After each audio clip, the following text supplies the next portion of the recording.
बंगाल वालों अगर बुरा नहीं माने तो एक बात आज करूं हाथ जोड़ के, मस्जिदों के 2-2 करोड़ के मीनार बनाने की बजाय कोशिश करो कि वो 2-2 करोड़ गरीबों पे खर्च करो और उनको मजबूत करो। अगर हमारी कौम 10 साल में मजबूत हो गई तो 2 नहीं बल्कि 10 करोड़ के मीनार हम बना सकेंगे। इसलिए मेरी गुजारिश है, जलसों के खर्चे भी कम करो, शादियों के खर्चे भी कम करो और सब खर्चे कम करके अपनी कौम को मजबूत करो। हुजूर अलैहिस्सलाम इसीलिए तशरीफ लाए थे। तो दीनदार बनो, मालदार बनो और नंबर 3 एजुकेशन पे बहुत मेहनत करो। कोई भी जाहिल न रहे, कोई भी अनपढ़ न रहे। खूब खूब पढ़ाओ अपने बच्चों को। 10वीं 12वीं तक कभी मत रुकना, बल्कि अपने बच्चों को IAS बनाओ, IPS बनाओ, डॉक्टर बनाओ, इंजीनियर बनाओ। डॉक्टर भी BOMS वाला मत बनाओ बल्कि MD और आला से आला डिग्री दिलाओ। अब आप कहेंगे मौलाना पैसे नहीं है। मैं आपसे कहता हूं, हर साल ईद पे नया कपड़ा न बनाना पड़े न बनाओ, धुले हुए कपड़ों पे ईद कर लो, लेकिन अपने बच्चों की तालीम पे खर्चा करो। इसी तरीके से किसी और जगह पर पैसे लगाने की बजाय 10 साल अगर इन 3 निकात पर आपने मेहनत कर दी,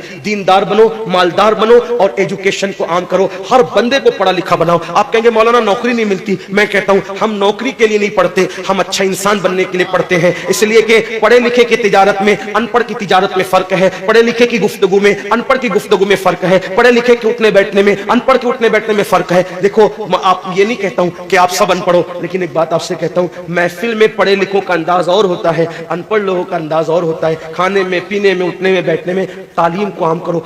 दुनिया भी पढ़ाओ, आखिरत भी पढ़ाओ। अपने बच्चों को इतना इल्म दो कि वो मुसलमान रहे, सच्चे मुसलमान रहे, और अपनी बच्चियों को भी इतना इल्म दो, सच्ची पक्की मुसलमान रहे। और स्कूल, कॉलेज, यूनिवर्सिटी में आला से आला तालीम दिलाओ। और याद रखना, गुर्बत का बहाना मत बनाओ। बिटिया की शादी होती है तो लाखों रुपए कहां से आते हैं। और आपसे कहता हूं, 8 घंटे मेहनत करने की बजाय 16 घंटे मेहनत करो। मेहनत में पीछे मत हटो, अपने बच्चों को पढ़ाओ। सिर्फ 10-12 साल हिंदुस्तान के तमाम मुसलमान मेहनत करके अपने बच्चों पे मेहनत कर ले, कोशिश कर ले, काविश कर ले, तो देखना नक्शा बदल जाएगा। ये भी आपसे कहता हूं, एक बात कहता हूं, मना नहीं कर रहा हूं, अगर मुझसे गलती हो तो मेरे उलमा इस्लाह करेंगे।